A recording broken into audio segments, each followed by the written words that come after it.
चलो जी बच्चों, next topic हमें पढ़ना है इलेक्ट्रोनेगेटिविटी। बहुत आसान है, ठीक है सर। इलेक्ट्रोनेगेटिविटी किसे कहते हैं, ठीक है, इसको समझ लो बेटा। इलेक्ट्रोनेगेटिविटी किसे कहते हैं, ठीक है। ये जो एक एटम है, ठीक है, इस एटम ने कंपाउंड बनाया है। इस एटम ने क्या बनाया है? कंपाउंड, ठीक है। फिर उस कंपाउंड में तो इलेक्ट्रॉन होंगे, ठीक है, जो कि शेयर्ड होंगे, ठीक है। हम कोवलेंट बॉन्ड की बात कर रहे हैं।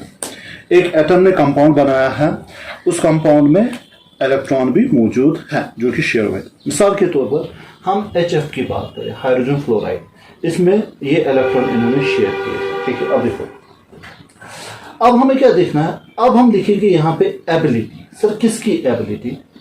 एबिलिटी ऑफ एन एटम, ठीक है। जो एक एटम है उसकी एबिलिटी, ठीक है, टू अट्रैक्ट। वो क्या करेगा बेटा? वो अट्रैक्ट करेगा। किनको अट्रैक्ट करेगा?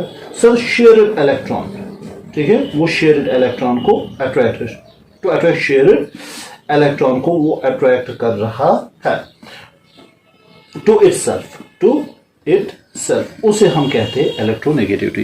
इलेक्ट्रोनेगेटिविटी बेटा मेजर नहीं करते, ये एक एबिलिटी होती है। किसकी एबिलिटी होती है? सर ये एबिलिटी होती है एक एटम की।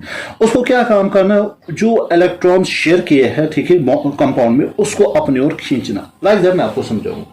ये हाइड्रोजन है, हाइड्रोजन ने एक इलेक्ट्रॉन दिया। ये फ्लोरीन है, फ्लोरीन ने एक इलेक्ट्रॉन दिया, ठीक है। ये बॉन्ड बन गया इनके बीच में। लेकिन जो फ्लोरीन है, इसकी एबिलिटी है ये इन इलेक्ट्रॉन पेयर्स को, ठीक है, ये जो यहाँ पे मैं दिखा रहा हूं, इनको ज्यादा अपनी ओर खींच सकता है, जिसकी वजह से इसको नेगेटिव चढ़ेगा, डेल्टा नेगेटिव, और इसमें डेल्टा पॉजिटिव चढ़ेगा। क्यों?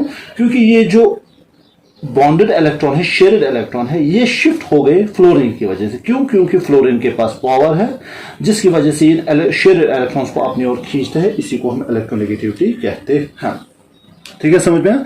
तो ये इलेक्ट्रोनेगेटिविटी एक एबिलिटी ऑफ एन एटम, ठीक है, वो शेयर्ड इलेक्ट्रॉन को अपनी ओर खींचता है।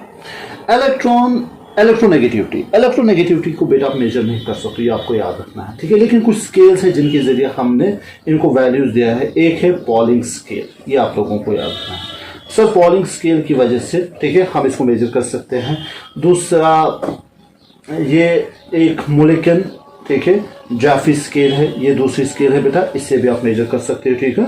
तो इन्होंने दिया है, ठीक है, और 2-3 है, ठीक है। लेकिन हम जो इसमें ज्यादातर इस्तेमाल करते हैं वो पॉलिंग स्केल है, जो हम इस्तेमाल करते हैं। एक अमेरिकन साइंटिस्ट थे, उन्होंने कहा, ठीक है, उन्होंने कहा फ्लोरीन की जो इलेक्ट्रोनेगेटिविटी है बेटा वो 4.0 है, ठीक है। तो फ्लोरीन की सबसे ज्यादा हाईएस्ट इलेक्ट्रोनेगेटिविटी है, ठीक है। अच्छा, एक the electronegativity of given element is not constant, it varies depending on the element which is important point। ये पॉइंट मैं आप लोगों को समझाना चाहता हूँ, ठीक है। जो इलेक्ट्रोनेगेटिविटी है ना बेटा, इलेक्ट्रोनेगेटिविटी, ठीक है, इसको समझो। Electronegativity of any given element. अगर आप बोलोगे सर किसी गिवन एलिमेंट की इलेक्ट्रोनेगेटिविटी कांस्टेंट है, ना, ये कांस्टेंट नहीं होती है, ठीक है। इलेक्ट्रोनेगेटिविटी ऑफ एनी एलिमेंट क्या है सर? कांस्टेंट होती है? नहीं बेटा, ये कांस्टेंट नहीं होती। मैं बड़ा सा क्रॉस यहाँ पे लगा रहा हूँ, तो ये कांस्टेंट नहीं होती है, ठीक है। ये वैरी करती है। सर ये वैरी क्यों करती है? अभी मैं आपको एग्जांपल्स के जरिए समझाऊंगा। सर ये वैरी करती है, ठीक है। It varies, oh my God, spelling भी मैं भूल गया हूँ, ठीक है। इट वैरीज, सर इस वैरी करता है। क्यों? ये किस पे डिपेंड करता है? डिपेंड आप लोगों को सीखना है किस पे डिपेंड करता है बेटा। ये डिपेंड करता है, इट डिपेंड्स, ठीक है, ऑन एलिमेंट। ये डिपेंड करता है एलिमेंट ने किसके साथ बॉन्ड बनाया है। It depends on element to which it is bonded, ठीक है। ये डिपेंड करता है उस एलिमेंट के साथ जिसके साथ इसने bond, depend on element to which it is bond, ठीक है, जिसके साथ इसने बॉन्ड बनाया है। इट इज बॉन्डेड, ये आप लोगों को याद रखना है, ठीक है। इससे हम क्या कहते हैं, ठीक है, इससे हम कहते हैं इलेक्ट्रोनेगेटिविटी वैरी करती है, डिपेंड करती है एक एलिमेंट किस एलिमेंट के साथ बॉन्ड बनाया है, ठीक है। ये अच्छा, नेचुरली हमें याद क्या रखना है, ठीक है। अगर हम जनरल रूल की बात करेंगे, ठीक है, तो हमें क्या याद रखना है सर, ठीक है, वो हमें समझाए। जनरली आपको याद रखना है, ठीक है, ये जो इलेक्ट्रोनेगेटिविटी है,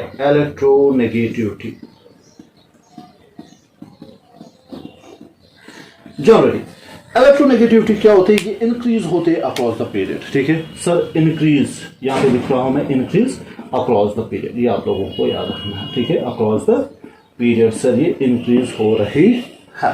ठीक है, फ्रॉम लेफ्ट टू राइट, जो यहाँ पे लिखेंगे लेफ्ट टू राइट वो तो आप लोगों को पता ही है। ठीक है, एक्सप्लेन करते हैं। ठीक है, और सर ये क्या हो जाती है, ये डिक्रीज होती है डाउन द ग्रुप। ठीक है, डाउन द ग्रुप ये डिक्रीज होती है। ठीक है, ये आप लोगों को याद रखना है। आप एक काम कीजिए, एक और चीज आप याद रखें, मैंने आप लोगों को एटॉमिक रेडियस नहीं समझाया था, मैंने कहा था आप लोगों को across the period atomic radius decrease होता है। ठीक है, और down the group atomic radius क्या होता है, इंक्रीज। तो उसी का उल्टा, जिसका साइज बड़ा उसकी इलेक्ट्रोनेगेटिविटी कम, जिसका साइज छोटा, ठीक है, उसकी जिसका साइज छोटा उसकी इलेक्ट्रोनेगेटिविटी क्या होगी, ठीक है, उसकी इलेक्ट्रोनेगेटिविटी ज्यादा होगी। क्यों, सिंपल सी बात है। देखो बेटा, ये देखो, ये इसका साइज छोटा है, इसमें प्रोटॉन है। ठीक है, तो इसका साइज छोटा है। ठीक है, तो ये है इसके इलेक्ट्रॉन। ठीक है, अगर ये जो बॉन्डेड इलेक्ट्रॉन इसका साइज छोटा है ना, ये इनको और खींच सकता है, तो इसकी इलेक्ट्रोनेगेटिविटी क्या होगी, ज्यादा। अब देखो यहाँ पे, ये है यहाँ पे, इसका साइज बहुत बड़ा है, ये बॉन्डेड इलेक्ट्रॉन है। देखो इसके बीच में दूरी बहुत है, इनको उतना ज्यादा नहीं खींचा, तो इसकी इलेक्ट्रोनेगेटिविटी क्या होगी बेटा, इसकी इलेक्ट्रोनेगेटिविटी कम होगी। तो इसको इलेक्ट्रोनेगेटिविटी को आपको याद रखना है। ठीक है, इन टर्म्स कैसे, ठीक है, इलेक्ट्रोनेगेटिविटी को हमें याद रखना है in terms sir, across the period increase, down the group decrease. ठीक है, in terms of atomic radius याद रखेंगे। ठीक है, उतना मसला नहीं है। ठीक है, छोटा सा कॉन्सेप्ट है। एक और चीज मैं आप लोगों को समझाना चाहता हूँ, आप लोगों के लिए एक और चीज मैं समझाना चाहता हूँ। ठीक है, जो नॉन मेटल्स है ना, जो मैंने आप लोगों को पढ़ाया है शायद तीसरे चौथे लेक्चर में, नॉन मेटल्स, ठीक है, जो कि लेफ्ट साइड पे होते हैं, जैसे फ्लोरीन, क्लोरीन, ब्रोमीन, आयोडीन, ठीक है, कार्बन, ठीक है। नॉन मेटल्स की उनकी strong tendency to gain electron होती है। ठीक है, उनमें क्या होते हैं सर, उनकी होती है strong tendency to gain electron, वो इलेक्ट्रॉन को अच्छा खासा टू गेन इलेक्ट्रॉन, ये आप लोगों को याद है। नॉन मेटल्स की स्ट्रॉन्ग टेंडेंसी होती है टू गेन इलेक्ट्रॉन। ठीक है, तो उनकी इलेक्ट्रोनेगेटिविटी ज्यादा होगी। ठीक है, तो हम कह सकते हैं इलेक्ट्रोनेगेटिविटी इज, ठीक है, नॉन मेटेलिक की ज्यादा होती है। ठीक है, और जो मेटल्स होते हैं, मेटल्स कहाँ बेटा इलेक्ट्रॉन गेन करेंगे, मेटल्स तो इलेक्ट्रॉन लूज करते हैं ना, तो हम कहेंगे मेटल्स की जो इलेक्ट्रोनेगेटिविटी है वो कम होती है। ठीक है, ये आप लोगों को याद रखना है।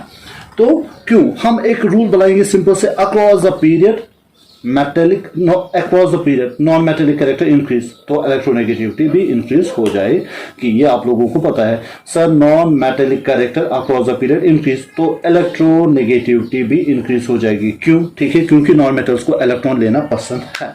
ओके, डाउन द ग्रुप क्या होता है, down the group sir metallic character increase होता है, तो इलेक्ट्रोनेगेटिविटी क्या हो जाएगी, डिक्रीज हो जाएगी बेटा। ठीक है, तो ये था। अच्छा, एक और चीज, हम यहाँ पे कुछ वैल्यूज लिखेंगे। अच्छा, इनकी वैल्यूज लिखेंगे, बाकी जितना मुझे पढ़ाना वो तो मैंने पढ़ाया आप लोगों को। ठीक है, कुछ हम लिखने जा रहे हैं बेटा, फ्लोरीन, क्लोरीन, ब्रोमीन और आयोडीन। फ्लोरीन की इलेक्ट्रोनेगेटिविटी की का वैल्यू जो पॉइलिंग स्केल के हिसाब से 4 लेते हैं, इसका हम 3.0 लेते हैं, इसका 2.8 लेते हैं बेटा, इसका 2.2 लेते हैं।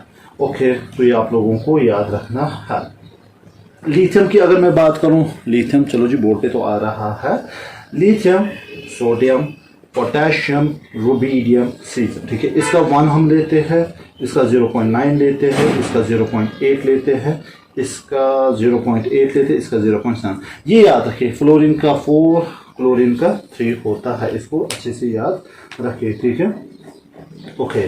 कार्बन की याद, नाइट्रोजन इंपॉर्टेंट है, नाइट्रोजन की होती है 3, ठीक है, और नाइट्रोजन, फॉस्फोरस की होती है 2.1। ठीक है, और एक चीज हम यहाँ पे याद रखेंगे। ठीक है, चलो जी, कार्बन की याद रखेंगे, कार्बन की होती है 2.5। ये याद रखिए, फ्लोरीन की 4, क्लोरीन की 3, नाइट्रोजन की 3.0, कार्बन की 2.5 होती है। ये हम पॉलिंग स्केल के हिसाब से लेते हैं बेटा। ठीक है, क्लोरीन की 3 और नाइट्रोजन की सेम है बेटा। ठीक है, इसमें खास ख्याल रखना। ठीक है, चलो जी, इतना काफी था। इसमें मिलेंगे अब हमारा जो नेक्स्ट टॉपिक है ना, वो है पीरियोडिसिटी ऑफ वैलेंस। अब हमें देखनी है ऑक्सीडेशन स्टेट्स। ठीक है, उसमें मिलते हैं। थैंक यू बेटा।